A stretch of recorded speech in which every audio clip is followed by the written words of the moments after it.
Hello, hi பாப்பாக்களி kitchen. இன்றைக்கி நம்ம பால் பணியாரம் செய்யலாம். எனக்கு தெரிந்த எளிய முறையில் நான் செய்து காட்டுறேன் பாருங்கள்.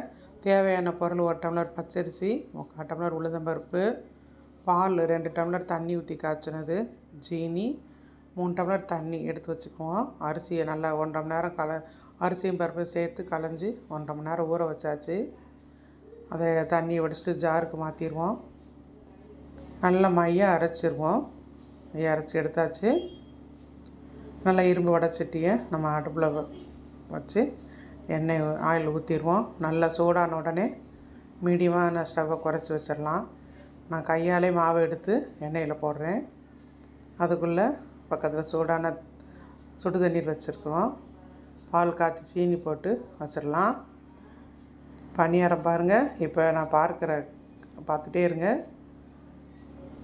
இப்போ நான் எடுக்கிற இதை நான் உங்களுக்கு கரெக்டாக சொல்கிறேன். அதனால் திருப்பி விட்டு இப்போ நம்ம அதை இந்த மாதிரி வரும்போது நல்லா திருப்பி விட்டுருக்கலாம். நான் எதனால் அந்த சுடு தண்ணி வைக்கணும்னு சொன்னோம்னா, நம்ம இதை தட்டில் இப்படி எடுத்து வச்சோடனே அதில் ஆயில் இருக்கிறதெல்லாம் இந்த சுடு தண்ணீர் போட்டிருந்த ஆயிலெலாம் அதில் வந்துடும். இன்னொன்று கொஞ்சம் கரகரப்பாக இருக்கும்ல, அந்த இதை உள்ளே போனால் கொஞ்சம் சாஃப்ட்னஸ் ஆயிரும் அந்த பணியாரம் பாருங்கள்.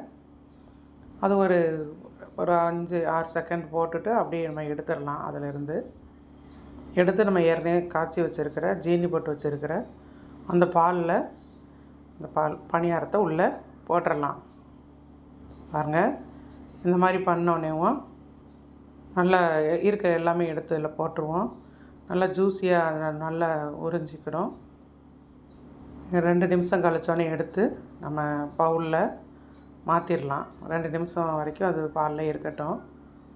பாருங்கள், எல்லாமே எடுத்து பாலில் போட்டுட்டு 2 நிமிஷம் கழித்து நம்ம பவுலில் மாற்றிக்கலாம். இதை நீங்கள் செஞ்சு சாப்பிட்டு பாருங்கள். கமெண்ட் பண்ணுங்கள். செஞ்சு சாப்பிட்டுட்டு ஷேர் பண்ணுங்கள், லைக் பண்ணுங்கள், சப்ஸ்கிரைப் பண்ணுங்கள். அடுத்த வீடியோவில் நான் உங்களை சந்திக்கிற வரை நன்றி, வணக்கம்.